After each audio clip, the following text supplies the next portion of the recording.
What is that? And then nobody knows. Nobody knows what that is. Every shot she takes looks like it's just a Hail Mary prayer. Angel Reese just called out the refs, saying Caitlin Clark gets all the calls. Bold move for a rookie, right? But here's the real question. Is Reese trying to distract us from her own game? Let's dig into this spicy WNBA drama. We can discuss statistics since Angel Reese has incredible numbers. Back-to-back games with 10 points or more, 10 rebounds, and 5 steals have never been accomplished by a WNBA player until now. That is truly remarkable. It sets new standards. The seasoned pros are playing catch-up to this youngster who is already making them look incompetent. But now things start to get strange. The figures don't add up, according to some of Reese's fans. These monster stats are leaving them bewildered. Why? The Chicago Sky aren't exactly soaring, even though Reese is racking up the rebounds and scores.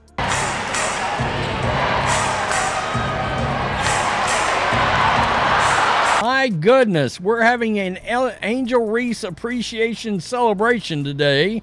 Keep in mind the game we were talking about before. Reese finished with 19 points and 20 rebounds. Can you believe it? However, Sky surrendered a 20-point lead. A blowout, not only a loss. People are curious about it. Our next topic of discussion will be Kamilla Cardoso. Like many other rookies on the Sky, she's been producing respectable numbers. However, Cardoso's playing time has been inconsistent. She plays for 28 minutes in one game and only 16 in the next. What's happening? A handful of admirers are certain they figured it out. Apparently, the whole point of the Sky's approach is to make Reese look good. Is the team putting Reese's statistics ahead of Cardoso's development? It's an outlandish hypothesis, but crazier things have happened in the realm of professional athletics. I've had a theory for a while that the Sky have been sidelining their center. Last night, Cardoso, 16 minutes. 35 minutes for Reese. Let's dissect it. Left and right, Reese is snatching rebounds. There's no denying that she has an eye for the game. However, there seems to be an inconsistency in the game footage. On sometimes, it appears as though her teammates are practically passing the rebounds to her. Is there more going on here than just solid cooperation? Next, we have the scoring. What price is Reese paying for her points? You have to wonder how she manages to take shots at certain points in games. Is she attempting to maintain her double-double streak, or is she striving for the team's best outcome? Talking about that run, Reese has more straight double-doubles than anybody else in WNBA history. An icon of the game, Candace Parker has been overtaken by her. Regarding a beginner, that is a significant deal. The question is, does it hold the same weight when your team is faltering? Let me clarify something. Reese is incredibly good at defending. Her deft touch and excellent intuition make her an asset. She isn't only stumbling into those steals. However, several uncertainties persist regarding the shooting aspect. Her potential to be a high-usage player was a concern, which contributed to her drafting. Brittany Griner and Diana Taurasi. Yeah, the Sky lost by 20 points.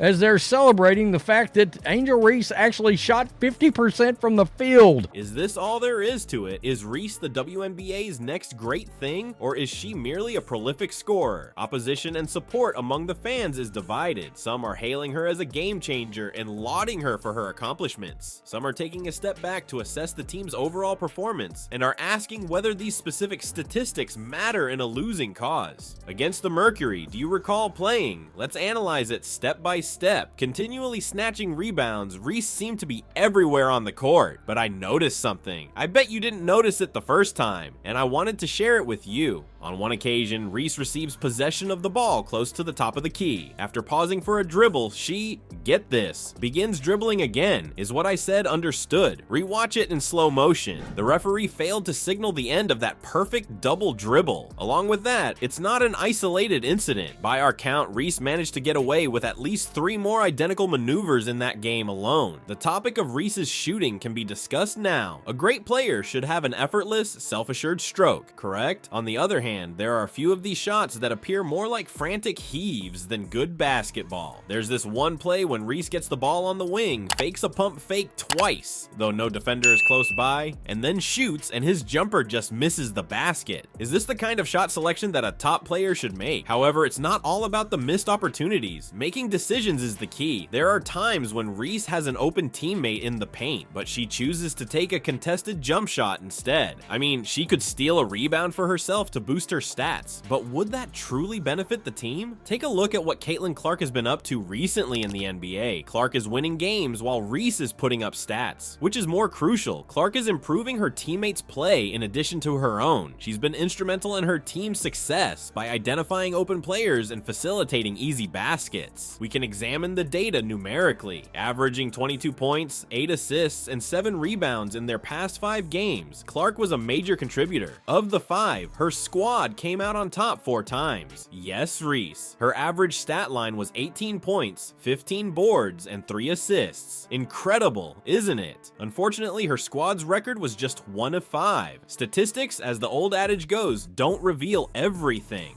The intriguing part, though, begins at this point. Some people were taken aback by Reese's remarks regarding the officiating. She made it seem like the officials were on Clark's side by stating, "It's like they're not even watching the same game when she's on the court." I know that every player feels the same way sometimes, but to publicly shame another gamer like that, I am impressed. And it's not only the devoted followers who have taken note. Conversations are escalating between other league players. Reese is talented, no doubt, observed one unnamed veteran. However, racking up statistics isn't the only objective of this game. Improving your team is a must. Does this narrative really end with Angel Reese exposed, or is there more to it? We should listen to the opinions of her teammates. Courtney Vandersloot, point guard for Sky, recently told a news conference, "Angel's working hard out there." In defense of Reese, she's got a lot of promise, she's young, and she's learning. "We're all learning to play together," she said. It appears, nevertheless, that not all members of the squad share this view. When asked about her decreased playing time, Camila Cardoso responded in a tactful but revealing manner. "I'm here to help the team in whatever way I can. Of course, I would prefer to see more playing time, but ultimately, the decision rests with the coach."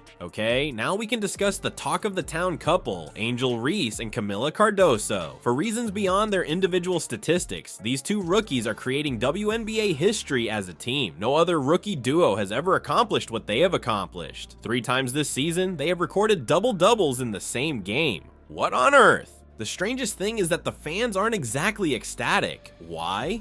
The Chicago Sky are having trouble keeping up with Reese and Cardoso's scoring. Imagine a garage full of brand new sports vehicles, but you're completely confused about how to operate both of them simultaneously. Let's dissect it. Reese recently had a double-double, 11 points and 13 rebounds in a game against the Dream. Looks good, doesn't it? With 10 points and 11 rebounds, Cardoso wasn't far behind. That seems fantastic on paper. Still, the Sky came up short. It's as if they're making progress, but they still don't understand the complete picture. The exciting part begins now. The Sky's strategy seems to be centered around making Reese appear good, according to some fans. Is the team putting Reese's statistics ahead of Cardoso's development? We must ask this challenging question. Put it in your mind. Playing time for Cardoso has been inconsistent. She spends about 30 minutes on the court in one game and barely 15 in the next. As a rookie attempting to establish herself in the league, that is not the consistency you want. On the other hand, Cardoso seemed unfazed. Following a game in which she and Reese excelled, she made a joke and remarked, "When I got drafted, I said, nobody's going to get rebounds over us when me and Angel are together." You want to see that kind of assurance, but is that sufficient?